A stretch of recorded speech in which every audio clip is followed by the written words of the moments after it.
সব উড়ায়া সব। তারপরে মাওলা আলী কেন মদিনায় থাকতে পারলো না? কেন হাসান মাওলার দেহ মুবারক রসুলের রওজার পাশে রাখতে দিল না? ওইটা রসুলের ঘর, আর রসুলের আওলাদ হইল মাওলা হাসান, কোরআন থেকে স্বীকৃত। তো রসুলের ঘরের মধ্যে রসুলের রওজার পাশে রসুলের ছেলে শুইতে পারলো না, কিন্তু রসুলের গুলামে রসুলের চাকরে শুইল। কেমন হইল? রসুলের একটা আওলাদরে রসুলের ঘরে শুইতে দিলা না, রসুলের সাথে থাকতে দিলা না। না মা ফাতেমাকে দিলা, না মাওলা হাসানকে দিলা, না মাওলা হোসেনকে দিলা, না মাওলা আলীকে দিলা।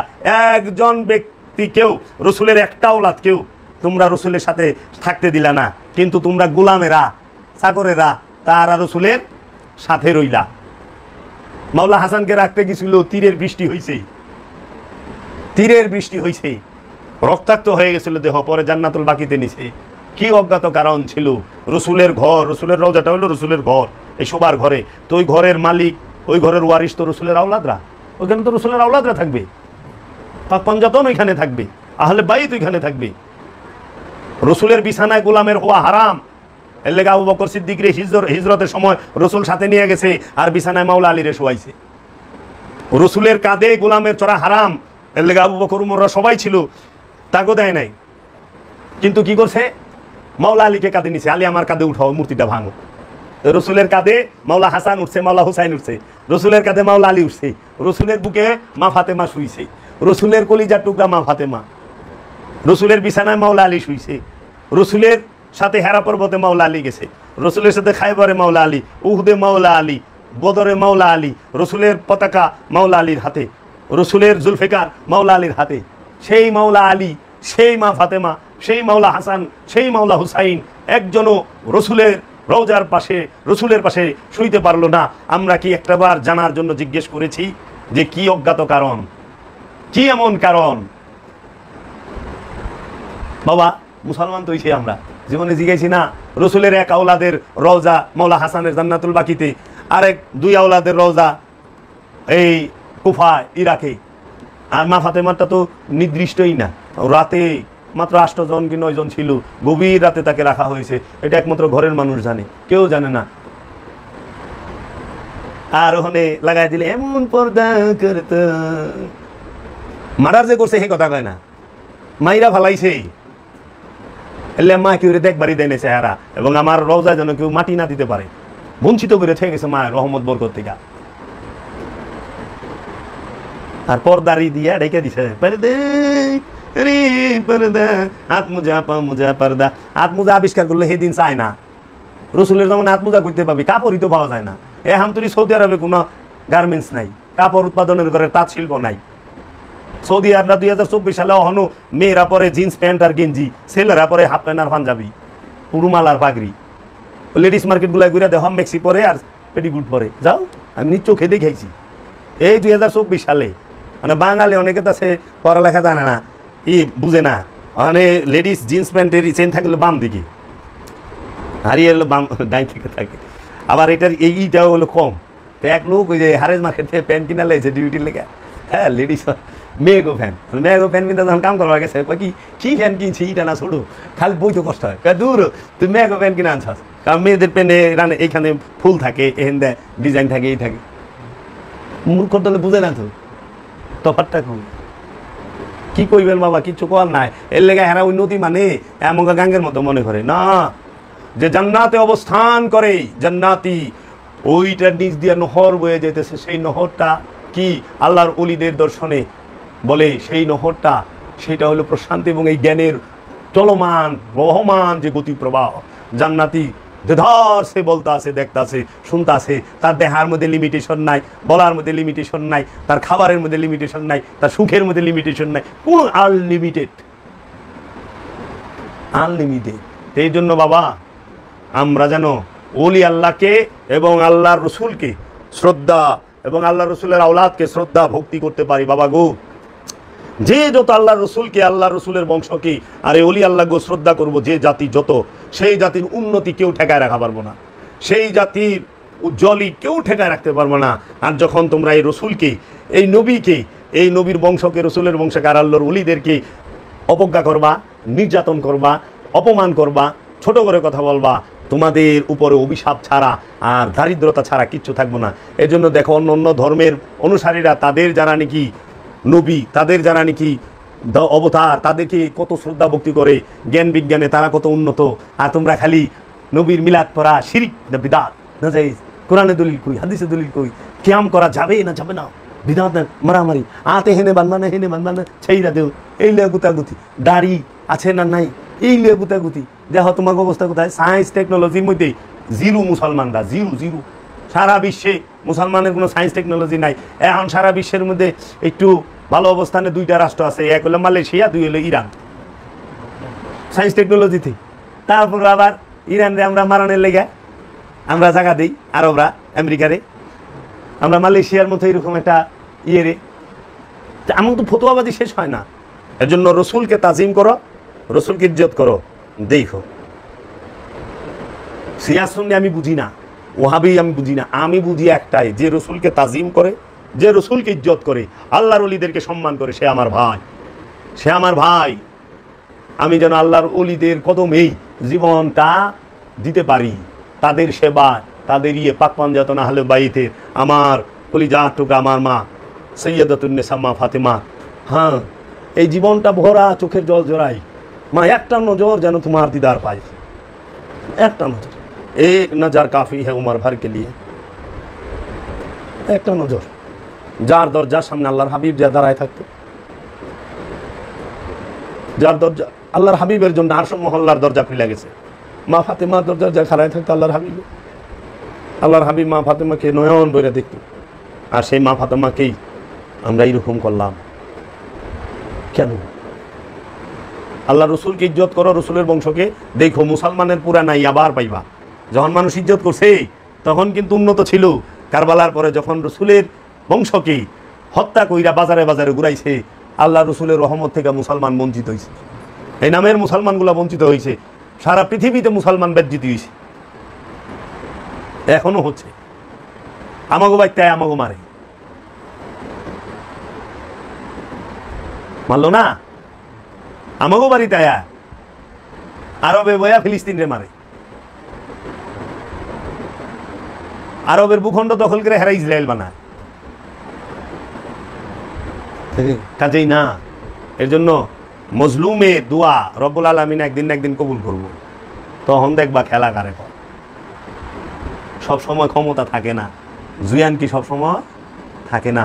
দয়াল যে কারে কোন হান্দা হোয়াই দিব দিশাই পাবে না। প্রেমিক মূল্যে বাত্তি জ্বলে, পাগল মূল্যে বাত্তি জ্বলে। মাতাল রশি সরকার, ওই রশি সরকার কয়ে গেছে না, পাগল মূল্যে বাত্তি জ্বলে, কোনো মুন্সি মূল্যে জ্বলে না। ওই মানুষ আল্লাহ আছে, কানা দলে দেখে না। আল্লাহর উলি গো, তুমি যাই কো, যত কিছু কও, হ্যাঁ গো মাজার গুলি ওই বই, ওনে বাতি জ্বলবই। তোমাকে কেউ চিনবো না। মাজার নাই ফেরাউনের, নমরুদের, মাজার নাই আবু সুফিয়ানের, মাজার নাই এই ইয়ের সাদ্দাদের, মাজার নাই এজিদের, মাজার নাই এর মবিয়ার মাজার আছে সিরিয়ায়। পাকিস্তানি সুন্নিরা গেলে উনি একদম সেই জিয়ারত করে, দেখে ইউটিউবে এত বড় বড় মাথা লেবে কামারে। আর যে কি আছে, যাই হোক বাবা, সত্য পাইতে হইলে হুব্বে রসুল থাকতেই হবে, রসুলের মোহব্বত হৃদয়ে ভরপুর রাখতে হবে। সত্য পাইতে হইলে মুর্শিদের মোহব্বত হৃদয়ে ভরপুর থাকতে হবে। সত্য পাইতে হইলে রসুলের অনুসরণ করতে হবে। রসুলের অনুসরণ করা মানেই রবের অনুসরণ করা। নিজের ইচ্ছা মতো চলা মানে শয়তানের ইবাদত করা। সলাৎ শিখতে হয় রসুলের কাছ থেকে, মৌলবীর কাছ থেকে না। কোরআন কয়ে দিছে সেজদাকারীর লগে সেজদা করো, রুকুকারীর লগে রুকু করো। আরবি জাননেওয়ালার লগে সেজদা করবা কেন আল্লাহ? যে সহি শুদ্ধ আরবি জানে তার লগে সেজদা করে, এটা আল্লাহ কয় নাই কোরআনে। কোরআনে কইছে রুকুকারীর সাথে রুকু করো, সেজদাকারীর সাথে সেজদা করো। বুঝছেন? মানে যে সময় সেজদাকারীর সাথে সেজদা করবা কইছে, ওই সময় আরবি জাননেওয়ালা পণ্ডিত দিয়েছিল না। ওই সময় একমাত্র ভালো আরবি গ্রামার ট্রামার আর্টিকেল টার্কিটেল লেখা লুকাই কিনা ভালো জানতা বুঝে হেলে, কারণ আবু জাহেল ওই সময় আবুল হেকাম সবচেয়ে জ্ঞানী। বুঝছেন বাবা? প্রেম ভিন্ন জিনিস। হাসিন বানতে নেই, হাসিন বানায় জাতি হ্যায়। दीवाना बनता नहीं, दीवाना बना जाती है। তাই বলছেন আল্লাহর ওলিরা যে ইশকে আলী তো কালান্দার বানে, इसके अली तो कलंदर बने, इसके हुसैनी तो सिर को कटाए, और इसके इलाही दर पे बुलाए। मौला आलीर मोहब्बते कलंदर হয়, मौला हुसैনের मोहब्बते कल्ला काटाয় দেয়, আর রবের মোহব্বতে নিকটবর্তী হইয়া যায়, নিকটে লইয়া যায়। তখন বলছে ইশক নে বুল্লে কো তা তাই তাই নাচায়া। মোহব্বতে, মুর্শিদের মোহব্বতে বাবা বুল্লে শাহ, পাঞ্জাবের বিখ্যাত ওলি বাবা বুল্লে শাহ, সে তা থই থই নাচছে মুর্শিদকে খুশি করার জন্য। ইশক নে মনসুর কো सूली चढ़ाया। मोहब्बत मंसूर सूले चढ़ा गए। इश्क ने मजनू को सूफी बनाया। प्रेमे मजनूरे सूफी बनाए दिसे, अल्लाहर वली बनाए दिसे। मोहब्बत छाड़ा किछु नाई। हाँ, मोहब्बत छाड़ा किछु नाई। आमार मोहब्बतेर सन्तान छोट्ट बाच्चा आमारे कहे आब्बू तुई तो पागल, একটা বাই দিমু, একটা থাপড় দিমু। এটা হলো মোহব্বতের বলা। এটা মোহব্বত, মোহব্বতের কথা পাগলের মতো হয়, সাজাই না গুছাই নয় না। প্রেমিকের কথা সাজানো গুছানো না, এলো মেলো, ওইটা পাগলামি। মোহব্বতের মধ্যেই জালালি থাকি, অন্য জিনিস প্রেম ছাড়া কিচ্ছু পাওয়া যাবে না। যে যত মোহব্বতের মধ্যে ডুইবা থাকবো, দয়াল মুর্শিদ বাবা জাহাঙ্গীর তারে তত রহমত দান করব। বাবা জাহাঙ্গীর রহমাতুল লিল আলামিনের নূর থেকে আলাদা নয়, আর রহমাতুল লিল আলামিন রবের নূর হইতে আলাদা নয়। রবের নূর প্রকাশ হইয়া নূরে মোহাম্মদ হয়েছে, আর নূরে মোহাম্মদের নূর থেকে সমস্ত ওলি আল্লাহরা এসেছে। তো প্রত্যেকটা ওলিয়ে কামেল তাহারা মহানবীর নূরে মোহাম্মদের নূরময়, তাই তারাই মোহাম্মদের বংশধর, তারাই নূরে মোহাম্মদের বংশধর আল্লাহর ওলিরা। এর লেগে দেখেন কোন ওলি কামেল ওলি, ঢঙ্গি ওলি না, কোন আল্লাহর কামেল ওলি কোন মোল্লার পিছে ঘুরে নাই। ঘুরতে দেখছেন? কোন আল্লামার পিছে ঘুরতে দেখছেন? না। কোন কামেল আল্লাহর ওলিরে কোন মন্ত্রী মিনিস্টারের পিছে ঘুরতে দেখছেন? কোন শিল্পপতির পিছে ঘুরতে দেখছেন? কিন্তু আমি দেখছি কামেল আল্লাহর ওলির পিছনে আলেমের আলেম, আলেমের আলেমরা ঘুরে, আল্লামারা ঘুরে। বাবা শামসের তাবরিজের পিছে মাওলানা জালালউদ্দিন রুমি ঘুরছে, আবু আলী ফারমাদির পিছে ইহয়া উলুমউদ্দিন ইমাম গাজ্জালি ঘুরছে, আর এই যে ফখরুদ্দিন রাজি তিনিও ঘুরছে আল্লাহর ওলির পিছে। আমাকে একটু দয়া করেন, ভিক্ষা দেন। বাদশারা, বাদশাহ আকবর মুঘল সম্রাট, বাদশাহ আকবর খাজা বাবার মাজারে যাওয়ার আগে 2 কিলোমিটার আগে থেকে মাথার পাগড়ি মুকুট নামায়, পায়ের জুতা খুলে, হাতে হ্যান্ডকাপ লাগায়, মাথা নিচা করে এলোমেলো চলে যাইতে যায় খান্ত। কে রে? বাদশাহ আকবরের যে দাদা, বাদশাহ বাবা আকবরের পিতা হুমায়ুন, হুমায়ুনের পিতা বাবর, বাবরের পিতা মোহাম্মদ গুরি, গুরি রে ডাইকাই না খাজা বাবা বাদশাহী দিছে। খাজা বাবার ভিক্ষায় ওরা বাদশাহ হয়েছে।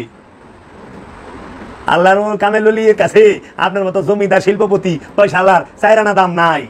তার ভা বিভিন্ন, সে মস্ত হালে থাকে, কারণ সে জানে সে কই আছে, সে জানে তার দয়াল তারে কই রাখছে, সে জানে তার রহমাতুল লিল আলামিন তারে কই রাখছে। সে হাসতে হাসতে দেহ চাতে পারে, সে হাসতে হাসতে কল্লা কাটায় পারে, সে হাসতে হাসতে জীবন দিতে পারে, হাসতে হাসতে, তার কোনো আফসোস নাই তো। সে এজন্য ওলিয়ে কামেল কখনোই কোন হাজার হাজার মোল্লা মুন্সি এই আল্লাহ মারাম ওলিয়ে কামেলের দরবারে ঝাড়ু দেয় ফাতিল মাঝে, বুঝছেন না? এই বিদ্যার কসকলা নি, বিদ্যার টাকা বুড়ি ওলিয়ে কামেলের কাছে 4 পয়সা দাম নাই। अकल यार है साबिज बदल लेती है, इश्क बेचारा न जाहिद न मुल्ला न हकीम है। अकल बुद्धि अय्यार धूर्त चालाक, साबिज बदल लेती है, বুদ্ধিটা ধূর্ত চালাক, সে মুহূর্তের মধ্যে শত পোশাক পাল্টায়। ইশক বেচারা সরল প্রেমিক, না জাহিদ বক্তাও না, না মুল্লা মুল্লাও না, না হাকিম है হাকিমও না। তখন বলছে जिधर भी जाना सिर ऊंचा करके जाना, लेकिन अपनी शाय की मैखाना में जाना तो जर्रा से जर्रा सर झुका कर जाना। क्यों? ये इश्क का मुकाम है, बगवात का नहीं। যেখানেই যাও মাথাটা উঁচা কইরা সেনাটা টান পেরে যাও, কিন্তু যখনই তুমি তোমার মুর্শিদের দরবারের গলিতে ঢোকো তখন তুমি মাথাটা একটু হইলেও নিচা কইরা যাও। কারণ এটা যে প্রেমের রাজ্য, প্রেমের রাজ্যে যাইতে হইলে মাথা ঝুঁকায় যাইতে হয়। এগো তো টাকা বুড়ি কমে না, আর বিজানার তাপই কমে না। সহি শুদ্ধ হচ্ছে না যে বলছি মোহাম্মদ রসুল আল্লাহ, কয় না মোহাম্মদ রসুল্লাহ। তাই বললাম মোল্লার আল্লাহ লেগে গেছেন। এক কাম করেন, হাজ্জাজ বিন ইউসুফ তো কোরআনের মধ্যে জের জবর পেশ তাসদিদ লাগাইছে। এক কাজ করেন, আজ থেকে রসুল হযরত উসমানের জমানায় যে লেখছিল যে কোরআন, এই কোরআনের উচ্চারণটা করেন, দেখবেন রসুল আল্লাহ। কারণ ওই তাসদিদের কারণে, ওই তাসদিদের কারণে লাম লাম যুক্ত হয়ে থাকা, রসুল, ওই রসুলের লাম যায়া আল্লাহর লামের সাথে যুক্ত হয়, এলে লাম লাম জের লুল, লাম লাম পেশ লুল, লাম জবর লা, লুল্লা হয়। আর ওই জের ফালা যে বাদ দেন, জবর বাদ দেন, তাসদিদ বাদ দেন, দেখবেন রসুল আল্লাহ। সঠিক উচ্চারণ হইল রসুল আল্লাহ। বুঝছেন? আমি হাজ্জাইজার সুন্নত লইবার যামুকে, কোরআনের জের জবর পেশ লইছে হাজ্জাজ ইউসুফ, হাজ্জাজ বিন ইউসুফ। এটা তো বেদাত কন্যা মৌলবী সাহেব, এটা রসুলের জমানায় ছিল না, সাহাবীর জমানায় ছিল না। কোন রসুল নিজেও এই হারাকাত দিয়ে এই বিষয়গুলো দিয়ে কোরআন তেলাওয়াত করে নাই, সাহাবারাও করে নাই। 3 আলিফ 2 আলিফ টান, এটি তো হাজ্জাজ বিন ইউসুফ দিছে, এটা সাহাবীও দেয় নাই, রসুলও দেয় নাই। আমরা শব্দে শব্দে কোরআন তেলাওয়াত করব, বুঝে বুঝে সুন্দরভাবে। একটু মানুষ তালাশ করে না কে, ইন্টারনেটে সার্চ দেন হাজ্জাজ বিন ইউসুফের জন্ম কবে, তাই তো বাইরে যায়। হ্যাঁ, কবে কোরআনের মধ্যে জের জবর পেশ লাগাইছিল। ইসলামী ইতিহাসে সবচেয়ে জঘন্য একটা লোক ছিল, 1 লক্ষ মানুষ খুন করছে সে, হাজার হাজার হাজিগো কুবায়া কাটছে সে, মক্কা আক্রমণ করে কাবা ঘর ভাঙ্গা মাটির সাথে মিলাই দিয়েছিল হাজ্জাজ বিন ইউসুফ। কই তো না, সঠিক ইসলামকে ধরতে হবে, তুলে তুলে ধরো। সত্যকে আর কত ডাকবা স্বার্থের লেগা, স্বার্থের লেগে কত ডাকবা? আমি আজকে যদি এই সত্য না বইলা, আমি যদি খালি হজের কোনো ট্রাভেলসের লগে এই আট কইরা খালি আমি যে সুন্দর আলোচনা জানি, হজের আয়াত পাঠ কইরা হজের ফজিলত কইতাম, 100 লোক যদি নিতে পারি হজের মধ্যে, 100 প্যাসেঞ্জার যদি দিতে পারি কোনো ট্রাভেলসে, কিংবা নিজে ট্রাভেলস খুইলা, একটা প্যাসেঞ্জার থেকে যদি 50,000 টাকা রাখি, তাহলে 50 লাখ টাকা বছরে আহে। আর যদি 1 লাখ করে পাই, তাহলে আইব 1 কোটি টাকার অভাব। এখন তো তাই করতেছে সবাই, গোপন খবর তো কেউ পায় না। সারা বছর জালি টুপি মাথায় দেয়, টুপ কিনতে আটে, আর এই যে খালি আল্লাহ বিল্লাহি, লোকটা করে কি? উনি হজে লোক পাঠায়, ওই প্যাসেঞ্জার কালেকশন করে উনি, সবারই প্যাসেঞ্জার প্রতি 50,000 করে থাকে। তাই 100 যদি পাঠায় পারে, তাই 50 লাখ, 200 পাঠায় 1 কোটি। তো একজন বড় আলেমের জন্য 200 প্যাসেঞ্জার আনা ঘটনাই না। তো এটা গেল নাকি আমি তো হ্যাঁ কইব বুঝি হেরা পর্বতের কথা, হেরা পর্বতে গেলে 1 টাকাও নাই। মোরাকাবা মুসাহিদা জঙ্গলে ঢুকলে 1 টাকা ইনকাম নাই, উল্টা আরো খাওয়া লাগবে। আরে এর লেগে ওইটা কয় না, অনুষ্ঠানটা কয়, মেজাজিটা কয়, হাকিকিটা কয় না। মেজাজি হজের কথা সবাই কয়, হাকিকি হজের কথা কয় না। হাকিকি হজ হলো আল্লাহর ওলিয়ে কামেলকে তওয়াফ করা, আল্লাহর ওলিয়ে কামেলকে দেখা, আল্লাহর ওলিয়ে কামেলের সামনে উপস্থিত হওয়া। সব মালে মুখ বন্ধ করে দেয়। রসুলের বিরোধিতা ও ইয়ে ঠিকা করে না, তো মালের ঠিকা করে। মাল দিছে পেট্রো ডলার। 2-1টা প্রেমিক পাওয়া যায়, বাবা জাহাঙ্গীর, যারা জীবন এত সুন্দরভাবে লিখনি লিখছে, তার কিতাবগুলো যদি কেউ পড়ে, অভিভূত। 28টা কিতাব, কোরআনের অনুবাদ, শব্দে শব্দে, আরবি শব্দ ভান্ডার অভাব থাকবো না। একজন একটা আয়াত কইয়া সাইরা যাইব, সম্ভব না। এর লেগে আমি এক মৌলবীর লোকে ডিবেটে বইছিলাম, আমি নবী সম্পর্কে কোরআনের দলিল দেই, হ্যাঁ কই কি হাদিস। হ্যাঁ, হুজ্জাতুল ইসলাম ইমাম গাজ্জালী বলেছেন, আমি আপনি কোরআনের দলিল দেন, হাদিস টানেন কে? মসজিদ সম্পর্কে কোরআনের দলিল দিবেন, মসজিদে দান করা সওয়াব, কোরআনের দলিল দেন। কিন্তু মানুষকে দান করা সওয়াব, কল্যাণ, এটা আমি কোরআন থেকে দলিল দিব। মানুষের দানের টাকা মসজিদে ঢুকান কেন? কই পাইলেন? আমরা হাদিস দেখাচ্ছি আপনাকে, আমি হাদিস দেখুন না, কোরআন দেন, কারণ এটা ইবাদতের সাথে যুক্ত। সোয়াব যেটার মধ্যে আছে ওইটা, মানে ভাত খাওয়া সোয়াব না, ভাত খাওয়া সোয়াব, তরমুজ খাওয়া সোয়াব, সাবান করা সোয়াব না, এটা খাদ্য। এইটার লোক ওইটা তুলনা দিলে হইব না।